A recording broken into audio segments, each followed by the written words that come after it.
ಸೂರಜ್ ರೇವಣ್ಣ ಪ್ರಕರಣ ಮೆಡಿಕಲ್ ಟೆಸ್ಟ್ಗೆ ಈಗ ಒಳಪಡಿಸಲಾಗ್ತಾ ಇದೆ ಸಂತ್ರಸ್ತನನ್ನ. ಇದಕ್ಕೆ ಸಂಬಂಧಪಟ್ಟಂತೆ ಅಪ್ಡೇಟ್ಸ್ ಬರ್ತಾ ಇದೆ, ನೋಡ್ಕೊಂಡು ಬರೋಣ.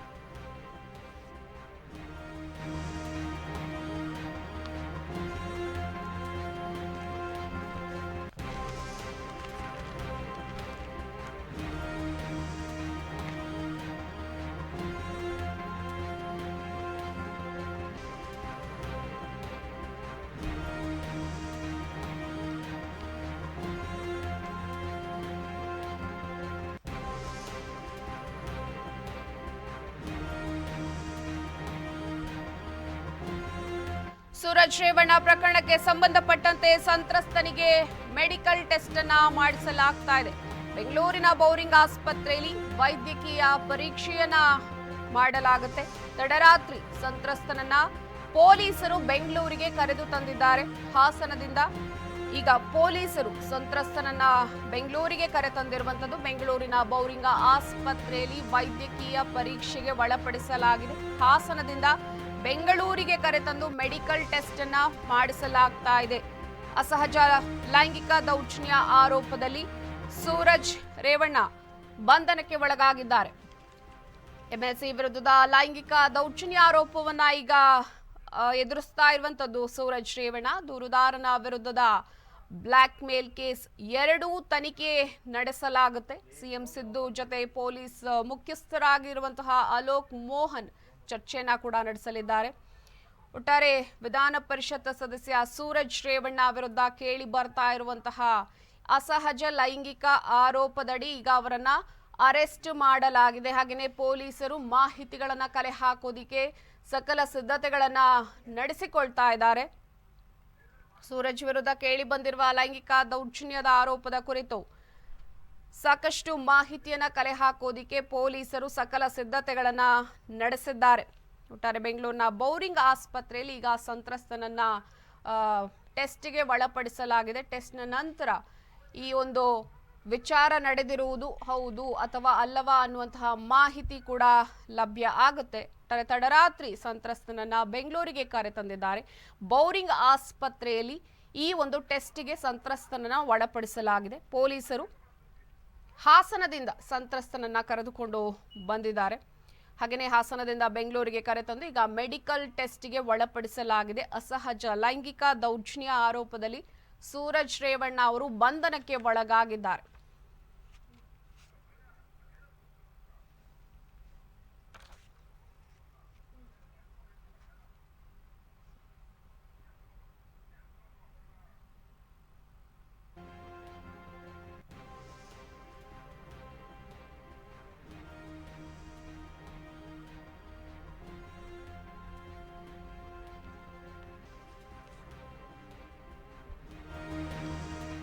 ಬ್ಲಾಕ್ ಮೇಲ್ ಕೇಸ್ನಲ್ಲಿ ಸಾಕ್ಷಿ ನೀಡಲು ಬಂದಿದ್ದ ಸೂರಜ್ ಅವರೇ ಲಾಕ್ ಆಗಿದ್ದಾರೆ. ತಾನಾಗಿಯೇ ಬಂದು ಪೊಲೀಸರಿಗೆ ಸಿಕ್ಕಿಬಿದ್ದ ಎಂಎಲ್ಸಿ ಸೂರಜ್ ಅಂತ ಹೇಳಲಾಗ್ತಾ ಇದೆ. ಬಂಧನ ನಿರೀಕ್ಷೆ ಮಾಡದೆ ಸೂರಜ್ ರೇವಣ್ಣ ಅವರೊಬ್ಬರಾಗಿಯೇ ತಗಲಾಕೊಂಡಿರುವಂತದ್ದು.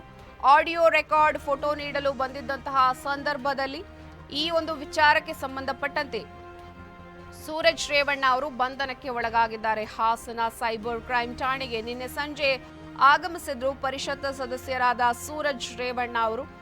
ಹಾಗೆಯೇ ಈ ಆಡಿಯೋ ರೆಕಾರ್ಡ್ ಮತ್ತೆ ಫೋಟೋವನ್ನು ನೀಡ್ತಾ ಇದ್ದಂತಹ ಸಂದರ್ಭದಲ್ಲಿ ಅವರೇ ಲಾಕ್ ಆಗಿರುವಂತದ್ದು. ತಡರಾತ್ರಿವರೆಗೂ ಹಾಸನದ ಪೊಲೀಸರು ಅವರನ್ನ ವಿಚಾರಣೆಯನ್ನ ನಡೆಸಿದ್ದಾರೆ. ಈ ವಿಚಾರಕ್ಕೆ ಸಂಬಂಧಪಟ್ಟಂತೆ ಸಂತ್ರಸ್ತನ ವಿರುದ್ಧ ಬ್ಲಾಕ್ ಮೇಲ್ ದೂರು ನೀಡಲು ಬಂದಿದ್ದಂತಹ ಸಂದರ್ಭದಲ್ಲಿ ಸೂರಜ್ ಪೊಲೀಸ್ ಕಸ್ಟಡಿಯಲ್ಲಿ ಇದೀಗ ಲಾಕ್ ಆಗಿದ್ದಾರೆ.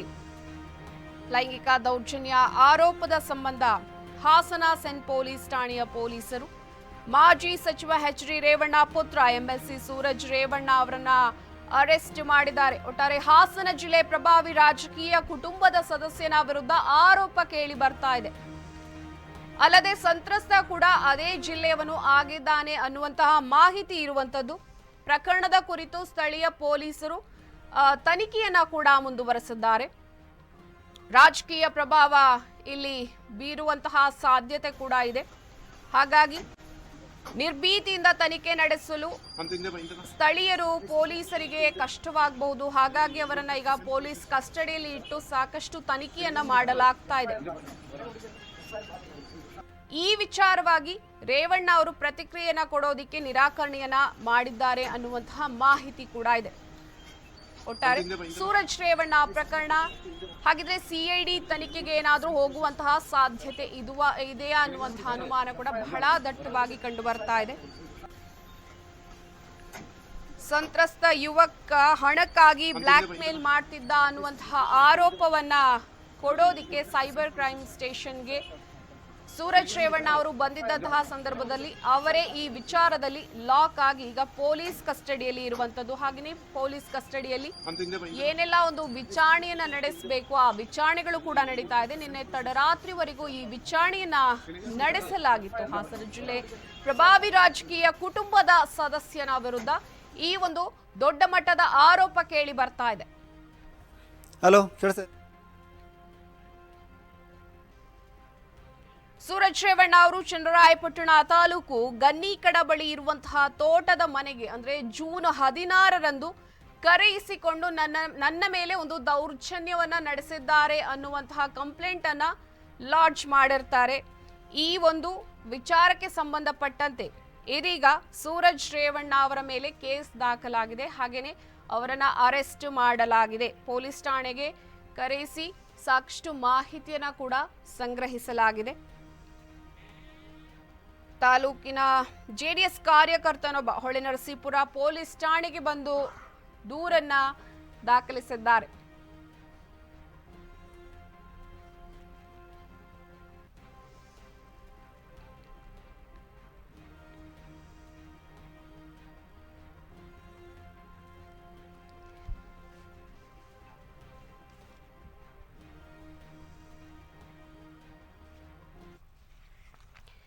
ಇದಕ್ಕೆ ಸಂಬಂಧಪಟ್ಟಂತೆ ಹೆಚ್ಚಿನ ಅಪ್ಡೇಟ್ಸ್ ಅನ್ನ ಕೊಡೋದಕ್ಕೆ ನಮ್ಮ ಜೊತೆಗೆ ಡೆಸ್ಕ್ ಲೈವ್ ನಿಂದ ನೇರ ಸಂಪರ್ಕದಲ್ಲಿದ್ದಾರೆ ಓಂ ಪ್ರಕಾಶ್. ಓಂ ಪ್ರಕಾಶ್, ಏನಿದು ಸೂರಜ್ ರೇವಣ್ಣ ಅಂದ್ರೆ ಜೆಡಿಎಸ್ ಎಂಎಲ್ಸಿ ಸೂರಜ್ ರೇವಣ್ಣ ಅವರನ್ನ ಇದೀಗ ಬಂಧನ ಮಾಡಲಾಗಿದೆ. ಒಂದು ಆರೋಪ ಕೇಳಿ ಬರ್ತಾ ಇರುವಂತದ್ದು ಅಸಹಜ ಲೈಂಗಿಕ ದೌರ್ಜನ್ಯವನ್ನ ನಡೆಸಿದ್ದಾರೆ ಅನ್ನುವಂತಹ ಮಾಹಿತಿ ಇರುವಂತದ್ದು.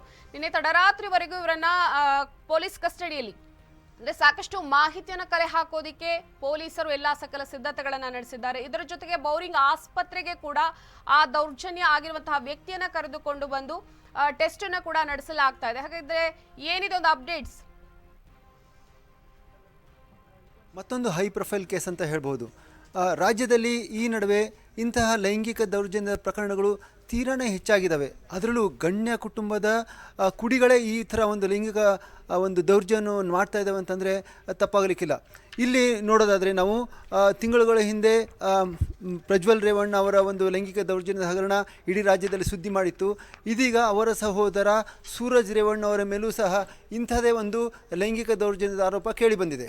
ಬರೀ ಆರೋಪ ಅಷ್ಟೇ ಅಲ್ಲ, ಅರಕಲಗೂಡಿನ ಏನು JDS ಕಾರ್ಯಕರ್ತ ಅಂತ ಒಬ್ಬನ ವ್ಯಕ್ತಿ ಇದ್ದಾನೆ, ಅವನು ಸೂರಜ್ ರೇವಣ್ಣ ಅವರ ಮೇಲೆ ಈ ಥರ ಒಂದು ಅಸಹಜ ಸಲಿಂಗ ಕಾಮದ ದೌರ್ಜನ್ಯದ ಒಂದು ಪ್ರಕರಣವನ್ನು ದೂರನ್ನು ದಾಖಲಿಸಿದ್ದಾನೆ. ಈ ಒಂದು ದೂರಿನ ಪ್ರಕಾರ ಪೊಲೀಸರು ಸೂರಜ್ ರೇವಣ್ಣ ಅವರನ್ನ ಈಗ ಬಂಧನ ಮಾಡಿದ್ದಾರೆ ಮತ್ತು ಅವರ ವಿಚಾರಣೆಯನ್ನು ನಡೆಸ್ತಾ ಇದ್ದಾರೆ. ಇದು ಮತ್ತು ಈ ಏನು ಸಂತ್ರಸ್ತ ಇದ್ದಾನೆ ಅವ್ರನ್ನ ಆಸ್ಪತ್ರೆ ಅಂದರೆ ಅವರ ಮೇಲೆ ಏನು ಈ ಥರ ಲೈಂಗಿಕ ದೌರ್ಜನ್ಯ ಆಗಿದೆಯಾ ಇಲ್ವಾ, ಯಾವ ಥರ ಇದಾಗಿದೆ ಅಂತ ಅವ್ರ ಮೇಲೆ ಒಂದು ಪರೀಕ್ಷೆಯನ್ನು ಕೂಡ ನಡೆಸ್ತಾ ಇದ್ದಾರೆ. ಇದೆಲ್ಲ ಹೇಗಾಯಿತು ಅಂತಂದರೆ ಈ ಒಂದು ಏನು JDSನ ಸೂರಜ್ ಒಂದು ಅವರ ಒಂದು ಸಂಸ್ಥೆ, ಆ ಸಂಸ್ಥೆಯಲ್ಲಿ ಶಿವಕುಮಾರ್ ಅಂತ ಒಬ್ಬರು ಖಜಾಂಚಿ ಇದ್ದರು. ಅವರು ಸೂರಜ್ ಬ್ರಿಗೇಡ್ ಅಂತ ಸಂಸ್ಥೆ, ಅದರ ಖಜಾಂಚಿ ಶಿವಕುಮಾರ್ಗೆ ಈ ಒಬ್ಬ ಏನು ಕಾರ್ಯಕರ್ತ ಇದ್ದಾನೆ ಅವನು ಒಂದು ಹೆಲ್ಪ್ ಮಾಡೋಕ್ಕೆ ಕೇಳಿದಂತೆ, ಅಂದರೆ ಒಂದು ಯಾವುದೇ ಒಂದು ರೀತಿಯ ಒಂದು ಹಣ ಸಹಾಯ ಮಾಡೋಕ್ಕೆ ಕೇಳಿದಂತೆ. ಆಗ ಆ ಶಿವಕುಮಾರ್ ಏನು ಮಾಡಿದರೆ, ಇವರಿಗೆ ತೋಟದ ಮನೆಯಲ್ಲಿ ಸೂರಜ್ ಅವರು ಸಿಗ್ತಾರೆ, ಹೋಗಿ ನೋಡು ಅಂತ ಹೇಳಿದ್ದಾನೆ. ಅಲ್ಲಿ ಹೋದಾಗ ಸೂರಜ್ ಅವರು ಅವರಿಗೆ ಯಾವುದೇ ಒಂದು ರೀತಿಯ ಸಹಾಯ ಮಾಡೋಕ್ಕಾಗಲ್ಲ ಈಗ ಅಂತ ಹೇಳಿದ್ರಂತೆ. ಆಗ ಆ ವ್ಯಕ್ತಿ ಏನು ಈ ಕಾರ್ಯಕರ್ತ ಇದ್ದಾನೆ ಅವನು ಈ ಒಂದು ಏನು ಶಿವಕುಮಾರ್ ಅವ್ರಿಗೆ ಇದ್ದಾರೆ ಅವರಿಗೆ ನಿಮ್ಮ ಮೇಲೆ ನಾನು ಈ ಥರ ಲೈಂಗಿಕ ದೌರ್ಜನ್ಯದ ಕೇಸ್ ಹಾಕ್ತೀನಿ, ಅವ್ರ ಮೇಲೆ ನೀವು ನನಗೆ 5 ಕೋಟಿ ಕೊಡಬೇಕು ಅಂತ ಬ್ಲ್ಯಾಕ್ ಮೇಲ್ ಮಾಡಿದಂತೆ. ಈ ಥರ ಎಲ್ಲ ಒಂದು ಕಥೆಯನ್ನು ಅಂದರೆ ಒಂದು ದೂರನ್ನು ಶಿವಕುಮಾರ್ ಅವರು ಪೊಲೀಸರಿಗೆ ಮುಂಚೆನೇ ಕೊಟ್ಟಿದ್ದರು. ಇದೇ ಒಂದು ದೂರನ್ನು ಅದರ ಒಂದು ಆಧಾರವನ್ನು ಕೊಡೋದಕ್ಕೆ ನಿನ್ನೆ ಸೂರಜ್ ರೇವಣ್ಣ ಅವರು ಪೊಲೀಸ್ ಸ್ಟೇಷನ್ಗೆ ಬಂದಿದ್ದರು. ಆಗ ಅದೇ ಸಂದರ್ಭದಲ್ಲಿ ಈ ಒಂದು ಏನು ದೌರ್ಜನ್ಯಕ್ಕೊಳಗ ವ್ಯಕ್ತಿ ಇದ್ದಾನೆ, ಅವನು ಸಹ ಒಂದು ಪ್ರಕರಣ ದಾಖಲಿಸಿದ್ದ. ಹಾಗಾಗಿನೇ ಸೂರಜ್ ರೇವಣ್ಣ ಅವರನ್ನ ವಶಕ್ಕೆ ಪಡೆದು ಪೊಲೀಸರು ಒಂದು ತನಿಖೆ ನಡೆಸಿದಾಗ ಅವರಿಗೆ ಒಂದಷ್ಟು ಸಂಗತಿಗಳು ಗೊತ್ತಾಗಿದ್ದಾವೆ. ಹಾಗಾಗಿನೇ ಅಲ್ಲಿಯೇ ಡಾಕ್ಟರ್ ಸೂರಜ್ ರೇವಣ್ಣ ಅವರನ್ನ ಬಂಧಿಸಿ ಮುಂದಿನ ಒಂದು ವಿಚಾರಣೆ ನಡೆಸಿದ್ದಾರೆ. ಪಲ್ಲವಿ. ಎಸ್, ಅದೇ ರೀತಿ ಏನೊಂದು ದೌರ್ಜನ್ಯ ನಡೆದಿರುವಂತಹ ವ್ಯಕ್ತಿ ಇಷ್ಟು ದಿನ ಹಾಗಿದ್ರೆ ಯಾಕೆ ಈ ಕಂಪ್ಲೇಂಟ್ ಅನ್ನ ಲಾಡ್ಜ್ ಮಾಡಿಲ್ವಾ ಅನ್ನೋಂತಹ ಪ್ರಶ್ನೆ ಒಂದು ಕಡೆ ಉದ್ಭವ ಆಗುತ್ತೆ. ಯಾಕಂದ್ರೆ ಪ್ರಜ್ವಲ್ ರೇವಣ್ಣ ಅವರ ಕೇಸ್ ನಡೀತಾ ಇತ್ತು ಇಷ್ಟು ದಿನ. ಹಾಗಾಗಿ ಇದಕ್ಕಿದ್ದ ಹಾಗೆ ಈಗ ಸೂರಜ್ ರೇವಣ್ಣ ಅವರ ಮೇಲೆ ಇಂತಹ ಒಂದು ಕಂಪ್ಲೇಂಟ್ ಲಾಡ್ಜ್ ಆಗಿರುವಂತದ್ದು ಎಲ್ಲೋ ಒಂದು ಕಡೆ ಇದು ಷಡ್ಯಂತ್ರ ನಡೀತಾ ಇದೆಯಾ ಹೇಗೆ? ಯಾಕಂದ್ರೆ ಸೂರಜ್ ರೇವಣ್ಣ ಅವರು ಕೂಡ ಅವರು ಮಾಧ್ಯಮಕ್ಕೆ ಒಂದು ಪ್ರತಿಕ್ರಿಯೆನ ಅದೇ ರೀತಿಯಾಗಿ ಕೊಟ್ಟಿದ್ರು, ಎಲ್ಲೊಂದು ಕಡೆ ಷಡ್ಯಂತ್ರ ನಡೆಸಿದ್ದಾರೆ ಅನ್ನುವಂಥದ್ದು. ಹಾಗಾಗಿ ಈ ಒಂದು ಕೇಸ್ ಎಲ್ಲಿಗೆ ಹೋಗುವಂತಹ ಸಾಧ್ಯತೆ ಇದೆ? ಒಂದು ವೇಳೆ ಇದು ಪ್ರೂವ್ ಆಗ್ಲಿಲ್ಲ ಅಂತಂದ್ರೆ CIDಗೆ ಕೊಡುವಂತಹ ಸಾಧ್ಯತೆ ಏನಾದರೂ ಇದೆಯಾ ಹೇಗೆ? ಹೌದು ಪಲ್ಲವಿ, ಇದರಲ್ಲಿ ರಾಜಕೀಯ ಷಡ್ಯಂತ್ರ ಇದೆ ಅಂತ ಈಗಾಗಲೇ ಸೂರಜ್ ರೇವಣ್ಣ ಅವರು ಹೇಳಿಕೆ ಕೊಟ್ಟಿದ್ದಾರೆ. ಯಾಕಂದರೆ ಈ ಒಂದು ಪ್ರಕರಣದಲ್ಲಿ ಯಾವುದೇ ಒಂದು ಸಾಧ್ಯತೆಯೂ ನಾವು ಅಲ್ಲಗಳೆಯೋ ಥರ ಇಲ್ಲ. ಇದು ದುಡ್ಡಿಗಾಗಿ ಆ ಒಂದು ಏನು ಸಂತ್ರಸ್ತನ ವ್ಯಕ್ತಿ ಇದ್ದಾನೆ ಆ ದುಡ್ಡಿಗಾಗಿಯೂ ಮಾಡಿರಬಹುದು, ಅಥವಾ ಇವನು ರಾಜಕೀಯವಾಗಿ ಸಂಪೂರ್ಣವಾಗಿ ನಿರ್ನಾಮ ಮಾಡೋಕ್ಕೆ ನಡೆಸಿದ ಒಂದು ಷಡ್ಯಂತ್ರನೂ ಇರಬಹುದು. ಇದು ಮುಂದಿನ ದಿನಗಳಲ್ಲಿ ತನಿಖೆ ಆದರೆ ಮಾತ್ರ ಗೊತ್ತಾಗುತ್ತೆ. ಯಾಕಂದರೆ ಇಲ್ಲಿ ನಾವು ಅಂದರೆ ಪೊಲೀಸರು ಹೆಚ್ಚಿಗೆ ಒಂದು ಆಧರಿಸಿರೋದು ಸೂರಜ್ ರೇವಣ್ಣ ಮತ್ತು ಆ ಸಂತ್ರಸ್ತ ವ್ಯಕ್ತಿ ಏನಿದ್ದಾರೆ ಅವರಿಬ್ಬರ ನಡುವಿನ ಒಂದು ವಾಟ್ಸಪ್ ಚಾಟ್ನ ಪೊಲೀಸರು ಅದರ ಮೇಲೆ ಒಂದು ತಮ್ಮ ತನಿಖೆಯನ್ನು ಅವಲಂಬಿಸಿದ್ದಾರೆ. ಈ ಒಂದು ವಾಟ್ಸಪ್ ಚಾಟ್ ಮೂಲಕ ಏನು ಈ ದೌರ್ಜನ್ಯ ನಡೀತು ಅನ್ನೋದನ್ನು ಒಂದು ಸ್ವಲ್ಪ ಮಟ್ಟಿಗೆ ಅಲ್ಲಿ ಪೊಲೀಸರಿಗೆ ಕಾಣ್ತಾ ಇದೆ. ಆದರೆ ಇದ್ರ ಹಿಂದಿನ ಸತ್ಯ ಏನು? ಅವರು ನಿಜವಾಗ್ಲೂ ಆ ಸಂತ್ರಸ್ತ ಇವ್ರ ಮೇಲೆ ಬ್ಲ್ಯಾಕ್ ಮೇಲ್ ಮಾಡಿದ್ನ, ದುಡ್ಡಿಗಾಗಿ ಅಂದರೆ 2.5 ಕೋಟಿ 3 ಕೋಟಿ 5 ಕೋಟಿ ಡಿಮ್ಯಾಂಡ್ ಇಟ್ನ, ಅಥವಾ ಈ ಸೂರಜ್ ರೇವಣ್ಣವರ ಅಥವಾ ಈ ದೊಡ್ಡ ಗೌಡರ ಮನೆತನವನ್ನು ಫುಲ್ ಅದನ್ನು ನಾಶ ಮಾಡೋಕ್ಕೆ ಯಾರಾದರೂ ಒಂದು ಷಡ್ಯಂತ್ರ ರಚನೆ ಮಾಡಿದ್ರ? ಇದೆಲ್ಲ ಇನ್ನು ಮುಂದಿನ ತನಿಖೆಯಿಂದ ಖಂಡಿತ ಬಯಲಾಗುತ್ತೆ ಪಲ್ಲವಿ. ಆದರೆ ಇದಕ್ಕೂ ಇದರ ಬೆನ್ನಲ್ಲೇ ಇದು ಒಂದು ರಾಜಕೀಯ ಷಡ್ಯಂತ್ರ ಹೌದೋ ಅಲ್ಲೋ ಅಂತ ಅನ್ನೋದನ್ನು ಪೊಲೀಸರು ಯಾವಾಗ ನಿರ್ಧಾರ ಮಾಡ್ತಾರೆ ಅಂತಂದರೆ ಇದರ ಒಂದು ಸತ್ಯಾಂಶ ಹೊರಗಡೆ ಬಿದ್ದಾಗ ಮಾತ್ರ ಇದು ಗೊತ್ತಾಗುತ್ತೆ ಪಲ್ಲವಿ. ಎಸ್, ಅದೇ ರೀತಿ ಈಗ ಇವರ ಕುಟುಂಬಕ್ಕೆ ಏನೊಂದು ಸಂಕಷ್ಟದ ಮೇಲೆ ಸಂಕಷ್ಟ ಎದುರಾಗ್ತಾ ಇದೆ. ಮೊದಲು ಈಗ ಪ್ರಜ್ವಲ್ ರೇವಣ್ಣ ಆಯಿತು, ಈಗ ರೇವಣ್ಣ ಆಯಿತು, ಹಾಗೆಯೇ ಭವಾನಿ ರೇವಣ್ಣ ಅವರ ವಿರುದ್ಧ ಕೂಡ ಈಗ ದಾಖಲಾಗಿತ್ತು ಕೇಸ್ಗಳು. ಇದು ಇದ್ದಕ್ಕಿದ್ದ ಹಾಗೆ ಹಿರಿಯ ಅಣ್ಣನಾಗಿರುವಂತಹ ಸೂರಜ್ ರೇವಣ್ಣ ಅವರ ಮೇಲೂ ಕೂಡ ಈಗ ಒಂದು ಕೇಸ್ ದಾಖಲಾಗಿರುವಂಥದ್ದು. ಹಾಗಾಗಿ ಇಡೀ ಕುಟುಂಬಕ್ಕೆ ಎಲ್ಲೋ ಒಂದು ಕಡೆ ದೊಡ್ಡ ಮಟ್ಟದ ಷಡ್ಯಂತ್ರ ನಡೀತಾ ಇದೆಯಾ ಅಂತ ಇರಬಹುದು ಪಲ್ಲವಿ. ಯಾಕಂದರೆ ಈ ಒಂದು ವಿಷಯದಲ್ಲಿ ಇಡೀ ಒಂದು ಕುಟುಂಬ ಅಂದರೆ ರೇವಣ್ಣ ಅವರ ಕುಟುಂಬ ಪೂರ್ತಿ ಅಂದರೆ ರೇವಣ್ಣ ಅವರು, ಅವರ ಪತ್ನಿ ಭವಾನಿ ರೇವಣ್ಣ ಮತ್ತು ಅವರ ಮಗ ಪ್ರಜ್ವಲ್ ರೇವಣ್ಣ, ಇದೀಗ ಸೂರಜ್ ರೇವಣ್ಣ, ಹೀಗೆ ಕುಟುಂಬದ ಎಲ್ಲ ಸದಸ್ಯರು ಈಗ ಬಂಧನಕ್ಕೊಳಗಾಗಿ ಕೆಲವರು ಜೈಲಿಗೆ ಹೋಗಿ ಬಂದಿದ್ದಾರೆ, ಕೆಲವರು ಈಗ ಮತ್ತೆ ಜೈಲಿಗೆ ಹೋಗ್ತಾ ಇದ್ದಾರೆ. ಇದನ್ನೆಲ್ಲ ನೋಡಿದರೆ ಇವರು ಕುಟುಂಬ ನಿಜವಾಗ್ಲೂ ಅಂದರೆ ಇಷ್ಟು ವರ್ಷಗಳ ಕಾಲ ದಶಕಗಳ ಕಾಲ ಇಲ್ಲದ ಒಂದು ಈ ಥರ ಒಂದು ದೌರ್ಜನ್ಯದ ಪ್ರಕರಣಗಳು ಈಗಷ್ಟೇ ಯಾಕೆ ದಾಖಲಾಗ್ತಾ ಇದ್ದೇವೆ, ಈಗ ದಾಖಲಾಗೋದ ಹಿಂದೆ ಏನಾದರೂ ಇದೆಯಾ ಅನ್ನೋ ಒಂದು ಸಂಶಯನೂ ಮೂಡುತ್ತೆ. ಪ್ರಜ್ವಲ್ ರೇವಣ್ಣ ಅವರ ಒಂದು ಪ್ರಕರಣದಲ್ಲಿ ಸಾವಿರಾರು ಮಹಿಳೆಯರ ಜೊತೆಗಿನ ಅವರ ಒಂದು ಕರ್ಮಕಾಂಡ ಅದರಲ್ಲಿ CD ಅಂದರೆ ವಿಡಿಯೋದಲ್ಲಿ ಇದೆ ಅಂತ ಗೊತ್ತಾದರೂ ಇಲ್ಲಿ ಈ ಒಂದು ಪ್ರಕರಣದಲ್ಲಿ ಸೂರಜ್ ರೇವಣ್ಣ ಅವರ ಪ್ರಕರಣದಲ್ಲಿ ಅಂಥ ಯಾವುದೇ ಒಂದು ವಿಡಿಯೋ ಇಲ್ಲ. ಇಲ್ಲಿ ಇರೋದು ಕೇವಲ ವಾಟ್ಸಪ್ ಚಾಟ್ ಅಷ್ಟೇ, ಮತ್ತು ಆ ವ್ಯಕ್ತಿ ಏನು ದೂರು ನೀಡಿದ ಸಂತ್ರಸ್ತ ಆ ದೂರಿನ ಒಂದು ಹೇಳಿಕೆ, ಆ ಹೇಳಿಕೆ ಸತ್ಯಾಸತ್ಯತೆ ಎಷ್ಟು ಮಟ್ಟಿಗಿದೆ ಅಂದರೆ ಅಲ್ಲಿ ಅವ್ನು ಕರ್ಕೊಂಡೋಗಿ ಸ್ಥಳ ಮಹಜೂರು ಮಾಡಿದರೆ ಅಂದರೆ ಅವ್ರ ಮೇಲೆ ಮತ್ತೆ ಈಗ ಒಂದು ಏನು ವೈದ್ಯಕೀಯ ಪರೀಕ್ಷೆ ನಡೀತಾ ಇದೆ, ಆ ಪರೀಕ್ಷೆ ಮೂಲಕ ಅವನು ಎಷ್ಟು ಮಟ್ಟಿಗೆ ಸತ್ಯ ಹೇಳಿದ್ದಾನೆ, ಇದರಲ್ಲಿ ಎಷ್ಟು ಮಟ್ಟಿಗೆ ಒಂದು ರಾಜಕೀಯ ಒಂದು ಸಂಚಿದೆ ಅನ್ನೋದು ಬಯಲಾಗುತ್ತೆ ಪಲ್ಲವಿ. ಓಕೆ, ಧನ್ಯವಾದ ನಿಮ್ಮೆಲ್ಲ ಅಪ್ಡೇಟ್ಸ್ಗಾಗಿ ಓಂ ಪ್ರಕಾಶ್.